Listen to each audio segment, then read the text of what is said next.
Hi friends, welcome to ಮನಸ್ಸು creations YouTube channel.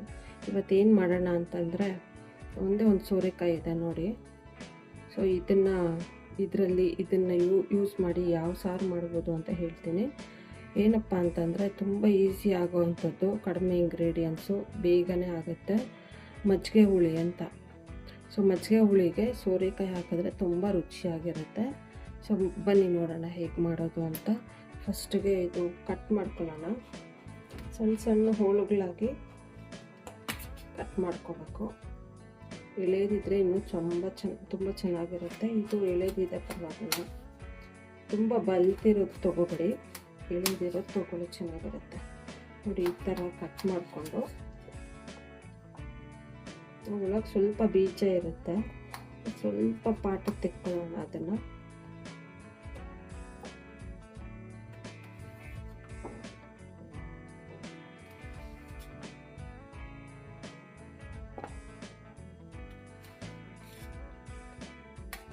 ಇದ್ರೂ ಚೆನ್ನಾಗಿರುತ್ತೆ, ಬಟ್ ಬೀಜ ನಮಗೆ ಅಷ್ಟು ಇಷ್ಟ ಆಗಲ್ಲ. ನೋಡಿ, ಇದನ್ನು ಈ ಥರ ಸ್ಕ್ವೇರ್ ಆಗಿ ಚಿಕ್ಕ ಪಾಟಾಗಿ ಕಟ್ ಮಾಡ್ಕೊಳ್ಳಿ. ಇದನ್ನು ಮೊದಲಿಗೆ ಚೆನ್ನಾಗಿ ತುಂಬಿಕೊಂಡು ಬೇಯಿಸೋಕೆ ಇಡಬೇಕು. ನೋಡಿ ಫ್ರೆಂಡ್ಸ್, ಈ ಥರ ಕಟ್ ಮಾಡ್ಕೊಳ್ಳಿ ಇದನ್ನು. ನೋಡಿ ಫ್ರೆಂಡ್ಸ್, ಈಗ ಚೆನ್ನಾಗಿ ತೊಳೆದು ಅದು ಮುಳುಗೋ ಅಷ್ಟು ನೀರು ಹಾಕಿ ಬೇಯಿಸೋಕ್ಕಿಡೋಣ. ಸ್ಟವ್ ಆನ್ ಮಾಡಿಕೊಂಡು ಅದು ಮುಕ್ಕಾಲು ಭಾಗ ಬೇಯಿಸ್ಬೇಕು ಫ್ರೆಂಡ್ಸ್. ಚೆನ್ನಾಗಿ ಬಾಯ್ಲ್ ಆಗಲಿ. ಮತ್ತು ಅದು ಬೇಯೋ ಅಷ್ಟೊತ್ತಿಗೆ ಖಾರಕ್ಕೆ ರೆಡಿ ಮಾಡ್ಕೊಳ್ಳೋಣ. ಮಸಾಲೆಗೆ ಚಿಕ್ಕ ಬಾಣಲೆಯಲ್ಲಿ ಸ್ಟವ್ ಆನ್ ಮಾಡ್ಕೊಳ್ಳಿ. ಸ್ವಲ್ಪ ಅಕ್ಕಿ,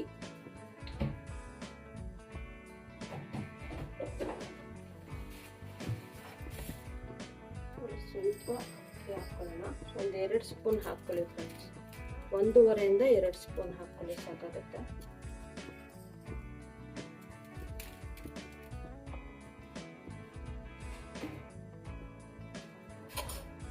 ಇದು ಸ್ವಲ್ಪ ಗೋಲ್ಡನ್ ಬ್ರೌನ್ ಆಗೋವರೆಗೂ ಫ್ರೈ ಮಾಡ್ಕೊಳ್ಳೋಣ. ಸ್ವಲ್ಪ ಬೆಚ್ಚಗಾದರೆ ಸಾಕಾಗುತ್ತೆ, ತುಂಬ ಉರಿಯೋದು ಬೇಡ.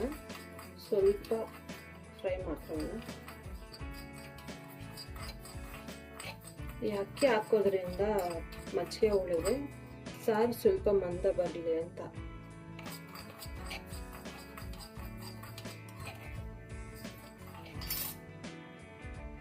ನೋಡಿ ಫ್ರೆಂಡ್ಸ್, ಈಗ ಇದು ಅಕ್ಕಿ ಹುರಿದಾಗಿದೆ. ಸೊ ಇದನ್ನು ಒಂದು ಬೌಲ್ಗೆ ಹಾಕೊಳ್ಳೋಣ. ಅಕ್ಕಿ ಏನಕ್ಕೆ ಹುರಿಯೋದು ಅಂತಂದರೆ, ಹಾಗೆ ಹಸಿಯಾಗಿ ಹಾಕ್ಬಿಟ್ರೆ ಬಂಕ ಬಂದ್ಬಿಡುತ್ತೆ ಸಾರು. ಸ್ವಲ್ಪ ಫ್ರೈ ಮಾಡಿ ಹಾಕಿದ್ರೆ ಚೆನ್ನಾಗಿರುತ್ತೆ. ಸೊ ಇದಕ್ಕೆ ಮಸಾಲೆಗೆ ಏನೇನು ಹಾಕೋಣ ಅಂತಂದರೆ, ಅದು ಬೇಯ್ತಾ ಇದೆ, ಇನ್ನು ಸ್ವಲ್ಪ ಬೇಯಲಿ. ಅಕ್ಕಿ ಒಂದು 7-8 ಇಲ್ಲ 10 ತಗೊಳ್ಳಿ. 10 ಹೆಸರು ಕಡಲೆ, 10 ಹೆಸರು ಬೆಳ್ಳುಳ್ಳಿ ತಗೊಳ್ಳಿ. ಮತ್ತು ಸ್ವಲ್ಪ 1 ಸ್ಪೂನ್ ಅಷ್ಟು ಜೀರಿಗೆ ಸ್ವಲ್ಪ ಜಾಸ್ತಿನೇ ಹಾಕಿ ಫ್ರೆಂಡ್ಸ್. ಅದು ಫ್ಲೇವರು ಬಿಟ್ಕೊಳ್ಳುತ್ತೆ, ಚೆನ್ನಾಗಿರುತ್ತೆ. ಮಜ್ಜಿಗೆ ಹುಳಿಗೆ ಜೀರಿಗೆ ಹಾಕಿದ್ರೆ ತುಂಬ ಚೆನ್ನಾಗಿರುತ್ತೆ. 1 ಸ್ಪೂನ್ ಹಾಕೊಳ್ಳಿ. ಮತ್ತು ಕರ್ಬೇವಿನ ಸೊಪ್ಪು ಒಗ್ಗರಣೆಗೆ ಹಾಕಿದ್ರೆ ಆಗುತ್ತೆ. ಕೊತ್ತಂಬರಿ ಸೊಪ್ಪು ಮತ್ತು ಕಡಲೆ,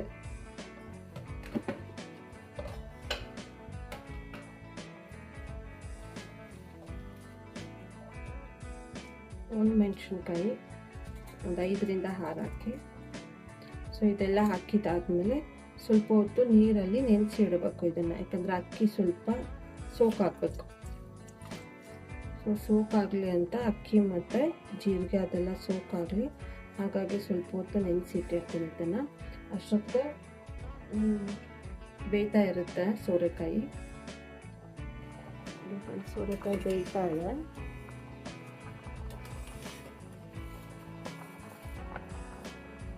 ಇನ್ನೂ ಬೇಯಬೇಕು. ಸ್ವಲ್ಪ ಬೇಗ ಬೇಯಬೇಕು ಅಂತಂದರೆ ಸ್ವಲ್ಪ ಉಪ್ಪು ಹಾಕೋಣ. ಕಾಯಿಗೆಲ್ಲ ಉಪ್ಪು ಹಿಡಿಬೇಕು, ಅವಾಗ ಚೆನ್ನಾಗಿರುತ್ತೆ ತಿನ್ನೋಕ್ಕೆ.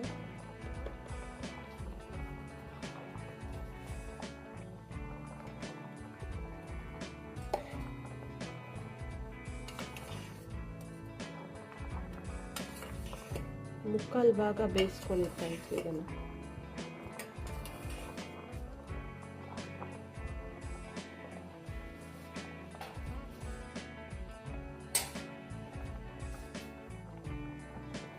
ನೋಡಿ ಫ್ರೆಂಡ್ಸ್, ಇನ್ನು ಬೇಯಬೇಕು, ಬೇಯ್ತಾ ಇದೆ. ನೊರೆ ಎಲ್ಲ ಬಿಟ್ಕೋಬೇಕು. ನೋಡಿ ನೊರೆ ಇದೆಯಲ್ಲ, ಅದೆಲ್ಲ ಬಿಡಬೇಕು. ಇಲ್ಲಿವರೆಗೂ ಬೇಯಿಸ್ಬೇಕು.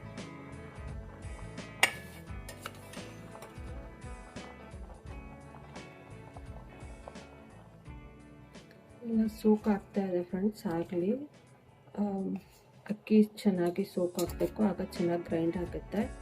ಸೊ ಆಮೇಲೆ ಮಿಕ್ಸಿಗೆ ಹಾಕೋವಾಗ ತೆಂಗಿನಕಾಯಿ ಸ್ವಲ್ಪ ಮತ್ತು ಅರಿಶಿನ ಹಾಕ್ಕೊಂಡು ಗ್ರೈಂಡ್ ಮಾಡ್ಕೋಬೇಕಾಗುತ್ತೆ.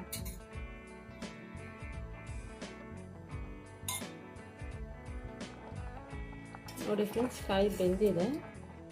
ಮುಕ್ಕಾಲು ಭಾಗ ಬೇಯಿಸ್ಕೊಳ್ಳಿ, ಸಾಕು ಬೆಂದಿದೆ. ಸ್ಟವ್ ಆಫ್ ಮಾಡ್ಕೊಳ್ಳಿ, ಮತ್ತು ನೀರು ವೇಸ್ಟ್ ಮಾಡಿಬಿಡಿ, ಹಾಗೆ ಇಡಿ. ನೋಡಿ ಫ್ರೆಂಡ್ಸ್, ಇದು ಚೆನ್ನಾಗಿ ಸೋಕ್ ಆಗಿದೆ ಅಕ್ಕಿ ಎಲ್ಲ. ಈಗ ಒಂದು ಗ್ರೈಂಡರ್ಗೆ ಹಾಕ್ಕೊಂಡು ಮಿಕ್ಸಿ ಮಾಡ್ಕೊಳ್ಳೋಣ. ಜಾಸ್ತಿ ನೀರು ಹಾಕಕ್ಕೆ ಹೋಗ್ಬೇಡಿ, ಇದೇನು ನೆನೆಸಕ್ಕೆ ಹಾಕಿರ್ತೀರಲ್ವ ಅಷ್ಟೇ ನೀರು ಸಾಕಾಗುತ್ತೆ.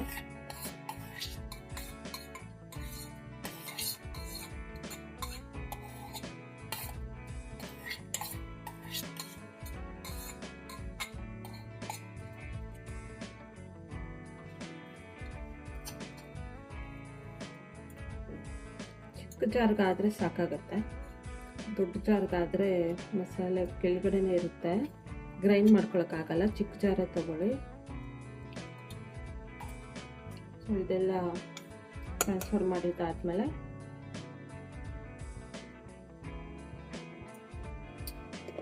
ಸ್ವಲ್ಪ ತೆಂಗಿನಕಾಯಿ ಒಂದು 2 ಸ್ಪೂನ್ ಹಾಕ್ಕೊಳ್ಳಿ ಫ್ರೆಂಡ್ಸ್.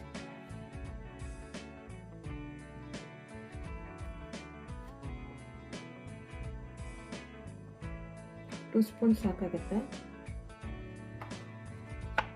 ಮತ್ತು ಇದಕ್ಕೆ ಅರಿಶಿನ ಸ್ವಲ್ಪ ಹಾಕ್ಕೊಳ್ಳಿ.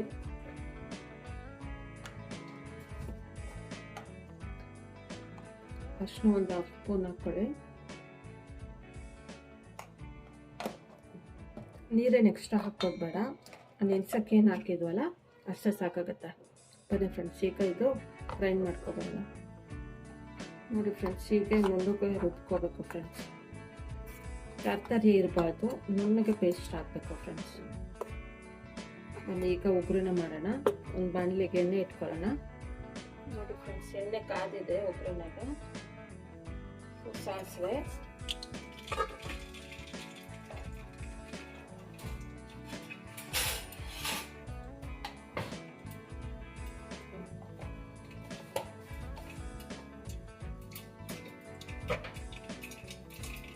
ಕರಿಬೇವು ಮತ್ತು ಈರುಳ್ಳಿ ಈ ಥರ ಸಣ್ಣಗೆ ಪೀಸ್ ಮಾಡಿ ಉದ್ದಕ್ಕೆ ಕಟ್ ಮಾಡಿ ಇಟ್ಕೊಳ್ಳುತ್ತೆ. ಈರುಳ್ಳಿ ಎಷ್ಟು ಹಾಕಿದ್ರೆ ಮಜ್ಜಿಗೆ ಹುಳಿಗೆ ತುಂಬ ಚೆನ್ನಾಗಿರುತ್ತೆ.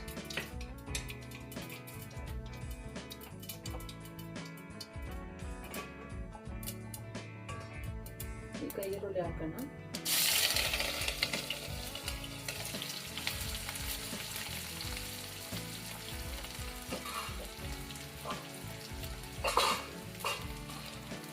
ಸ್ವಲ್ಪ ಫ್ರೈ ಮಾಡ್ಕೊಳ್ಳುತ್ತೆ.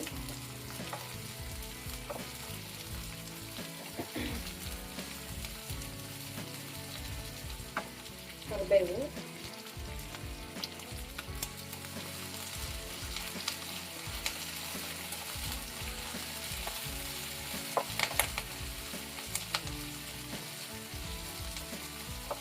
ಇದು ಗೋಲ್ಡನ್ ಬ್ರೌನ್ ಆಗೋವರೆಗೂ ಸ್ವಲ್ಪ ಫ್ರೈ ಮಾಡ್ಕೊಳ್ಳಿ.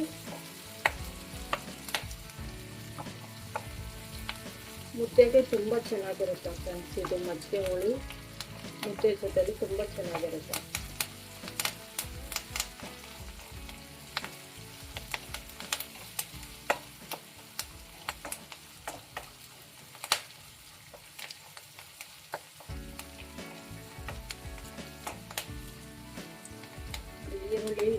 ಎಣ್ಣೆ ಜೊತೆಲೆ ಫ್ರೈ ಮಾಡ್ತಾ ಇದ್ರೆ ಕಮ್ಮ ಅಂತ ಸ್ಮೆಲ್ ಬರ್ತಾ ಇದೆ.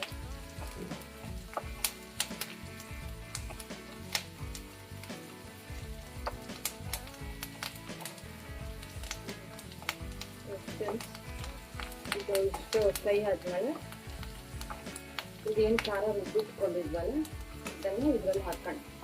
ಇದು ಎಲ್ಲ ಹಸಿಯಾಗಿ ರುಬ್ಕೊಂಡಿರೋದ್ರಿಂದ ಅದು ಹಸಿ ಸ್ಮೆಲ್ಲೆಲ್ಲ ಹೋಗಬೇಕು.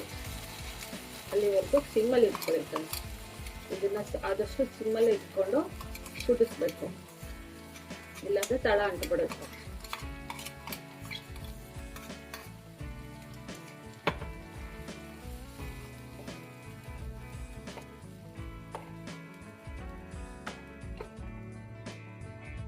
ಹಸಿ ಸ್ಮೆಲ್ಲೆಲ್ಲ ಹೋಗ್ಬೇಕು ಫ್ರೆಂಡ್ಸ್. ಅಲ್ಲಿವರೆಗೂ ಚೆನ್ನಾಗಿ ಫ್ರೈ ಮಾಡಿ.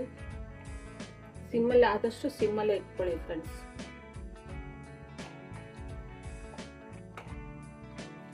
ಇದು ಮಿಕ್ಸಿಯಲ್ಲಿ ಉದ್ದಿದ ಮಸಾಲೆ ಇರುತ್ತಲ್ಲ, ಅದು ವೇಸ್ಟ್ ಮಾಡಿಬಿಡಿ.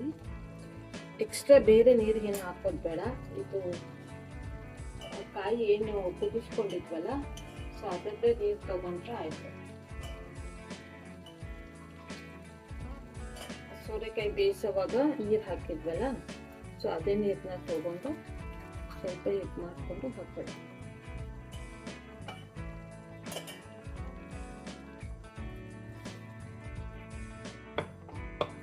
ಇದು ಇನ್ನೂ ಹಸಿ ಸ್ಮೆಲ್ ಇದೆ ಫ್ರೆಂಡ್ಸ್. ಚೆನ್ನಾಗಿ ಫ್ರೈ ಆಗಿದೆ. ಹಸಿ ಸ್ಮೆಲ್ ಹೋಗೋವರೆಗೂ ಚೆನ್ನಾಗಿ ಫ್ರೈ ಮಾಡ್ಕೊಳ್ಳಿ. ಸಿಮ್ಮಲ್ಲೇ ಇರಲಿ ಫ್ರೆಂಡ್ಸ್, ತುಂಬ ಹೈ ಫ್ಲೇಮಲ್ಲಿ ಇಡಬೇಡಿ. ಸಿಮ್ಮಲ್ಲೇ ಇಟ್ಕೊಂಡು ಫ್ರೈ ಮಾಡ್ಕೊಳ್ಳಿ. ಅದೆಲ್ಲ ಹಸಿಯಾಗಿ ಹಾಕಿದ್ದೀವಿ, ಏನು ಹುರಿದಿಲ್ವಲ್ಲ ಖಾರ ರುಬ್ಬುವಾಗ. ಹಾಗಾಗಿ ಹಸಿ ಸ್ಮೆಲ್ಲ ಹೋಗೋಕ್ಕೆ ಸ್ವಲ್ಪ ಹೊತ್ತು ಕುದಿಸ್ಕೋಬೇಕು. ಇದನ್ನು ಈರುಳ್ಳಿ ಎಷ್ಟು ಹಾಕಿದ್ರೆ ಅಷ್ಟು ಚೆನ್ನಾಗಿರುತ್ತೆ ಫ್ರೆಂಡ್ಸ್ ಇದಕ್ಕೆ ಒಗ್ಗರಣೆಗೆ.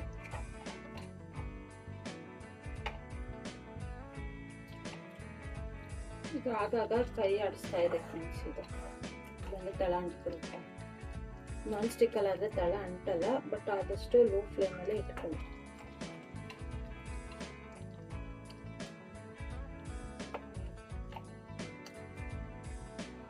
ಅಕ್ಕಿ ತೆಂಗಿನಕಾಯಿ ಎಲ್ಲ ಹಾಕಿರೋದ್ರಿಂದ ಗಟ್ಟಿ ಬರುತ್ತೆ.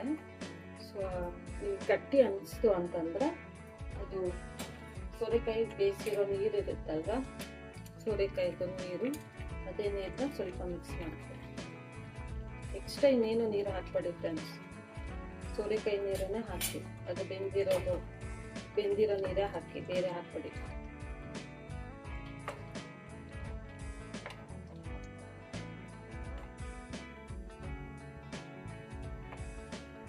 ಹಸಿ ಸ್ಮೆಲ್ ಎಲ್ಲ ಹೋಗೋವರೆಗೂ ಚೆನ್ನಾಗಿ ಫ್ರೈ ಮಾಡ್ಕೊಳ್ಳಿ. ಅವಾಗ ತುಂಬ ಚೆನ್ನಾಗಿ ಬರುತ್ತೆ ಟೇಸ್ಟು. ಇಲ್ಲಾಂದರೆ ಹಸಿ ಸ್ಮೆಲ್ಲೇ ಇರುತ್ತೆ. ನೋಡಿ ಫ್ರೆಂಡ್ಸ್, ಇದು ಚೆನ್ನಾಗಿ ಹಸಿ ಸ್ಮೆಲ್ಲೆಲ್ಲ ಹೋಗಿದೆ, ಎಣ್ಣೆ ಬಿಟ್ಕೊಳ್ತಾ ಇದೆ. ಸೊ ಈ ಟೈಮಲ್ಲಿ ಏನು ಮಾಡ್ತೀವಿ ಅಂತಂದರೆ ಕಾಯಿ ಏನು ಬೇಯಿಸ್ಕೊಂಡಿದ್ವಲ್ಲ, ಸೊ ಅದನ್ನು ಹಾಕೋಣ. ಕಾಯಿ ಬೇಯಿಸೋಕ್ಕಾಗಲೇ ಉಪ್ಪು ಹಾಕಿದ್ದೀವಿ. ಈಗ ನೋಡಿಕೊಂಡು ಸ್ವಲ್ಪ ಹಾಕ್ಕೊಳ್ಳಿ ಮಸಾಲೆಗೆ.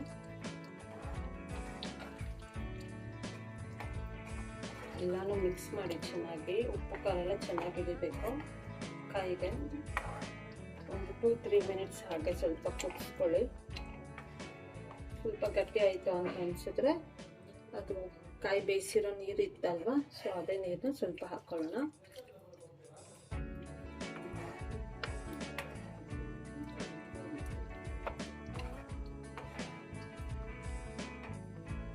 ಸ್ವಲ್ಪ ಉಪ್ಪು ಹಾಕ್ಕೊಳ್ಳೋಣ.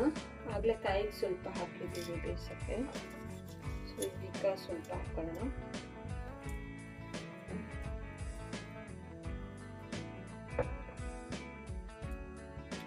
ಮಿಕ್ಸ್ ಮಾಡ್ಕೊಳ್ಳಿ.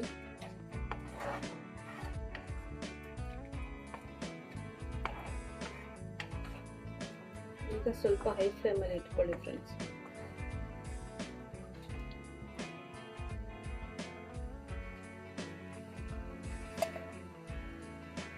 ಕಾಯಿಗೆ ಮಸಾಲೆ ಎಲ್ಲ ಚೆನ್ನಾಗಿ ಹಿಡಿಬೇಕು.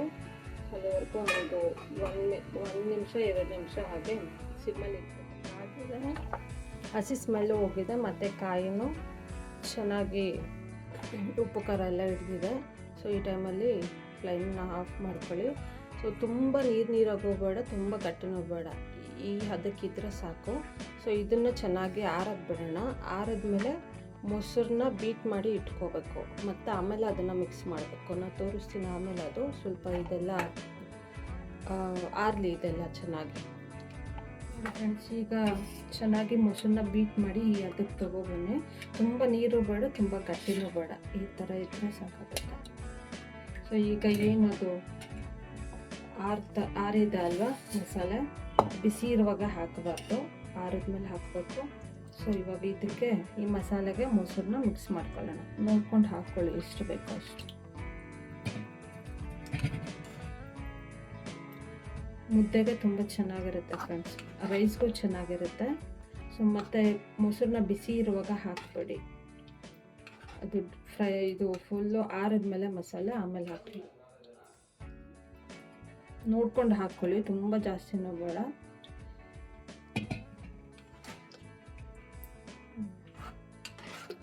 ನೋಡಿ, ಮುದ್ದೆಗೆಲ್ಲ ತುಂಬ ಚೆನ್ನಾಗಿರುತ್ತೆ ಫ್ರೆಂಡ್ಸ್. ಒಂದ್ಸಲ ಟ್ರೈ ಮಾಡಿ, ಮಾಡಿಕೊಂಡು ತಿಂದ್ಬಿಟ್ಟು ಕಮೆಂಟ್ ಬಾಕ್ಸಲ್ಲಿ ಕಮೆಂಟ್ ಮಾಡಿ, ಶೇರ್ ಮಾಡಿ, ಸಬ್ಸ್ಕ್ರೈಬ್ ಮಾಡಿ, ಮತ್ತು ಹೇಗಿತ್ತು ಅಂತ ಮಾಡಿಕೊಂಡು ತಿಂದು ಲೈಕ್ ಮಾಡಿ ಮತ್ತು ಕಮೆಂಟ್ಸ್ ಮಾಡಿ. ನೋಡಿ ಫ್ರೆಂಡ್ಸ್, ಇಷ್ಟ ಆದರೆ ಸಾಕಾಗುತ್ತೆ. ಮುದ್ದೆಗೆ ಅನ್ನಕ್ಕೆ ತುಂಬ ಚೆನ್ನಾಗಿರುತ್ತೆ. ಸೋರೆಕಾಯಿ ಒಂದಿದ್ದರೆ ಸಾಕು, ತುಂಬ ಚೆನ್ನಾಗಿ ಬರುತ್ತೆ. ಮತ್ತು ಸೌತೆಕಾಯಿ ಕೂಡ ಮಾಡ್ಬೋದು ಇದರಲ್ಲಿ. ಸೋರೆಕಾಯಿ ಬದಲು ಸೌತೆಕಾಯಿ ಕೂಡ ಹಾಕ್ಬೋದು, ತುಂಬ ಚೆನ್ನಾಗಿರುತ್ತೆ. ಓಕೆ ಫ್ರೆಂಡ್ಸ್, ಒಂದ್ಸಲ ಮಾಡಿ ತಿನ್ಕೊಳ್ಳಿ, ತುಂಬ ಚೆನ್ನಾಗಿರುತ್ತೆ ಟೇಸ್ಟು. ಮಜ್ಜಿಗೆ ಹುಳಿ. Thanks friends, thanks for watching.